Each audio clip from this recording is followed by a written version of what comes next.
Shalom shalom. Bwana Yesu asifiwe. Tumsifu Yesu Kristo. Mpendo ambao unaendelea kufuatilia mafundisho haya, bado naendelea na mafundisho haya mafupi. Leo nataka nikuambie kwa habari ya wewe unayeota nyoka. Ndoto ya nyoka sio nzuri kabisa. Yaani hakuna namna yoyote utaota ndoto ya nyoka ikawa ni ndoto salama. Kwa hiyo ukiota nyoka, elewa tu kwamba ndoto yako ni matatizo. Sasa nataka nikuambie kwa habari ya mambo machache kuhusu nyoka. Mambo machache kuhusu nyoka, ndio maana tunatoa ushauri kwenye hizo namba za simu. Mpige mnapopata nafasi. Wakati mwingine tunakuwa na nafasi za kuongea, tunaongea na nyinyi vizuri, tunawashauri kwa muda walau unaweza kuelewa. Sasa kuna watu wamewahi kuota ndoto wamegongwa na nyoka. Na sasa nataka nikuambie tafasiri ya kugongwa na nyoka. Nyoka ni kiumbe mwenye sumu. Kugongwa na nyoka ni ishara ya wazi kwamba una sumu imeingia ndani yako. Kuna sumu iliyoingia ndani yako. Sasa nataka nikueleze maeneo mawili muhimu. Yako maeneo mengi tu, lakini hapa nataka nikueleze maeneo mawili. Eneo la kwanza, ukiona nyoka amekugonga miguuni, maana yake, angalia, chunguza, hatua zako unapiga kwa tabu sana. Maisha yako kusonga mbele na kuwa ni tabu sana. Kama unakumbuka kwa habari uliwahi kugongwa na nyoka, umeota ndoto umegongwa na nyoka miguuni, basi wewe yani kupiga hatua unapiga kwa tabu sana, kwa sababu miguu ni ishara ya hatima ya maisha yako. Hatua zako zote, yani hauwezi kufika mahali popote bila kunyanyua mguu wako. Unataka kwenda shambani, utanyanyua mguu. Unataka kwenda kazini, utanyanyua mguu. Unataka kwenda shuleni, utanyanyua mguu. Kwa hiyo ukiona nyoka amekugonga mguuni, maana yake ni kwamba hatua zako ndizo zimekamatwa. Hatua zako ndizo zinawindwa. Hatua zako, mustakabali wako wa maendeleo ndio ambao umekamatwa. Kuna sumu imeingia tayari hapo. Sasa ni kwa kiasi gani itategemea na aina ya nyoka na jinsi ulivyoona alivyokugonga na nini ulikiona katika ndoto. Sambamba na hilo, kuna kitu kingine. Nyoka akikugonga kwenye mikono, maana yake unaambiwa katika ulimwengu wa roho, ni tafsiri ya kwamba baraka zako zimekamatwa. Sababu neno la Mungu linasema Mungu abariki kazi ya mikono yako. Hakuna mahali Mungu anabariki kazi ya miguu. Unabarikiwa kazi ya mikono yako. Kwa hiyo mikono inabeba alama ya kupokea. Mikono inabeba alama ya kutenda. Ndio maana neno la Mungu linasema kuna mahali mtawekea mikono wagonjwa watapata afya. Hakuna mahali wanasema utawekea miguu wagonjwa. Utawekea mkono ama mikono mtawekea wagonjwa watapata afya.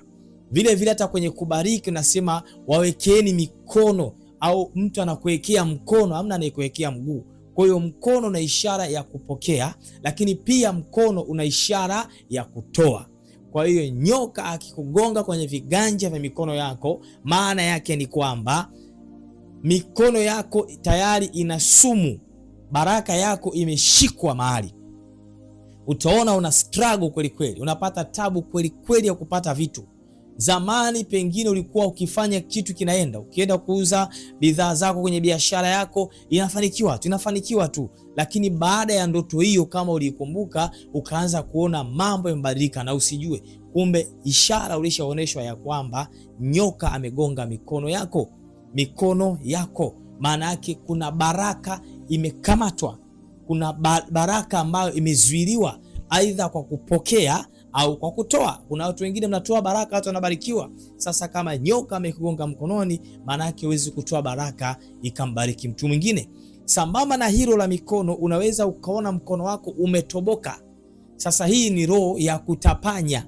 Yaani utapokea kitu lakini hakitokaa katika maisha yako. Hizi ni siri, lazima muwe mnazifahamu wa Kristo, kwamba changamoto yako imeanzia wapi.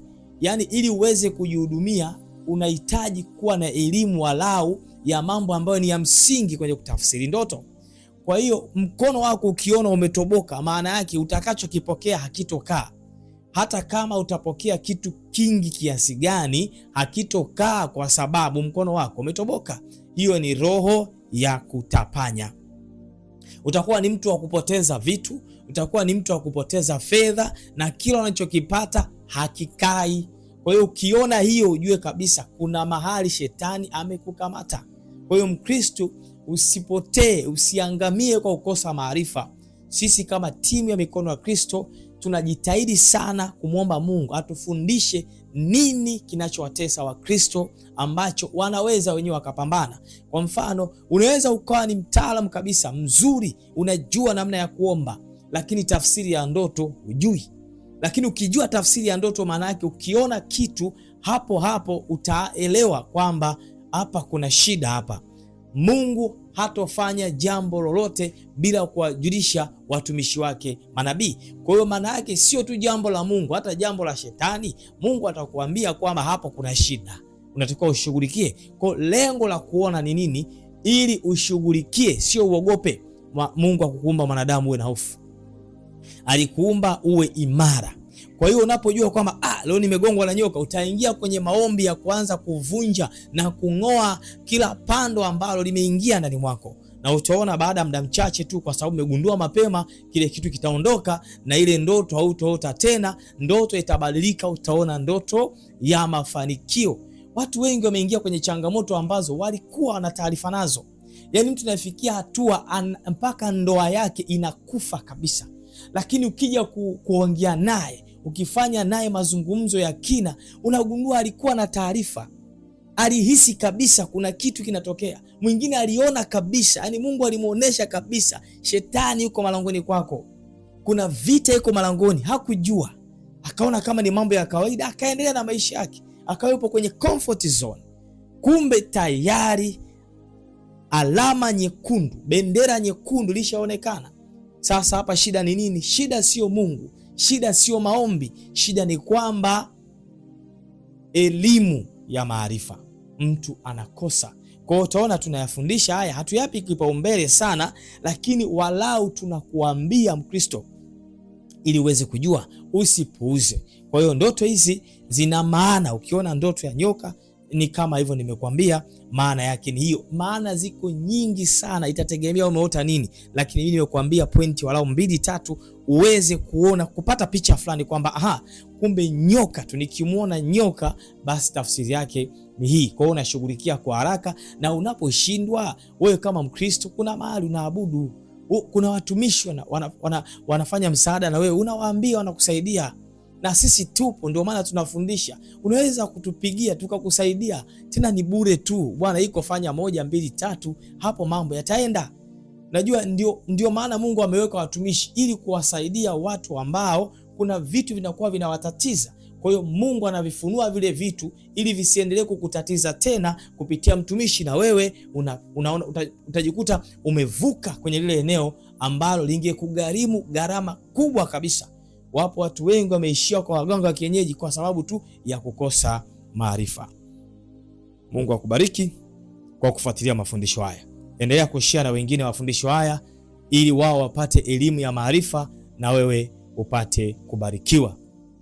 Kama hujasubscribe, endelea kusubscribe kwenye channel yetu ya Mikono ya Kristo, like na kucomment. Ikikupendeza mahali ulipobarikiwa, basi mwambie Mungu kwamba umebarikiwa.